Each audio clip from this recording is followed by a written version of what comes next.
শ্রীকৃষ্ণ চৈতন্য মহাপ্রভু তাকে গৌরাঙ্গ বলি, তাই না? এতক্ষণ তারই বন্দনা গাইলাম, সে আপনারা আমার থেকে ভালোই জানেন, বাট একটুখানি শুধু মনে রাখতে কষ্ট হয়, তাই না? কি করে রাখবো বলুন? মন তো একটা, মন কয়টা? মন কয়টা আছে? রিপু 6টা, ইন্দ্রিয় 10টা, কিন্তু মন কয়টা?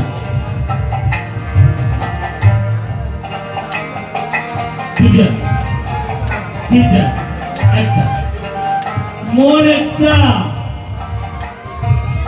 কয়জনকে দিবেন? মন যদি একটা হয় ভাগ করা যায়? ভাগ করতে পারবো কিনা? এই যে আমাদের দৈন দশা, কতক্ষণ দিন মাকে, কতক্ষণ দিন বাবাকে, কতক্ষণ দিন স্ত্রীকে, কতক্ষণ দিন পুত্রকে, কতক্ষণ আত্মীয় স্বজন বন্ধু বান্ধব, এই ভাগ করতে করতে আর দেওয়ার যখন কিছুই থাকে না, তখন যদি ভগবানকে দিই সেটাকে নেবে? তাই আমার পদকর্তা বলছেন, ওহে কলিহত জীব, তোমরা ঘরের কাছে ঠাকুর পেয়েও তাকে যদি চিনতে না পারো, ভজন করতে না পারো,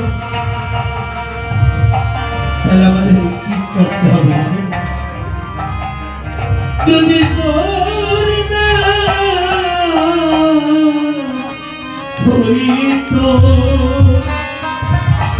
তবে কি হইতো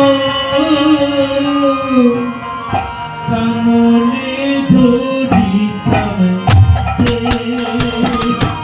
যদি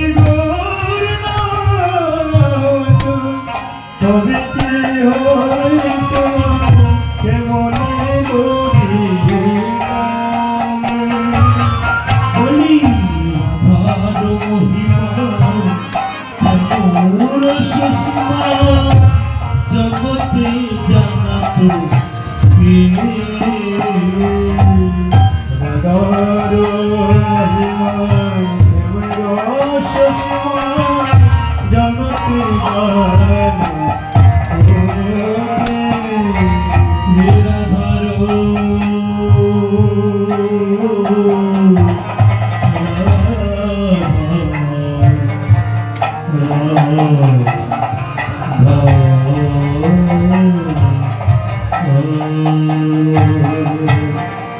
রাধার মহিমা প্রেমর সুষমা, রাধার মহিমা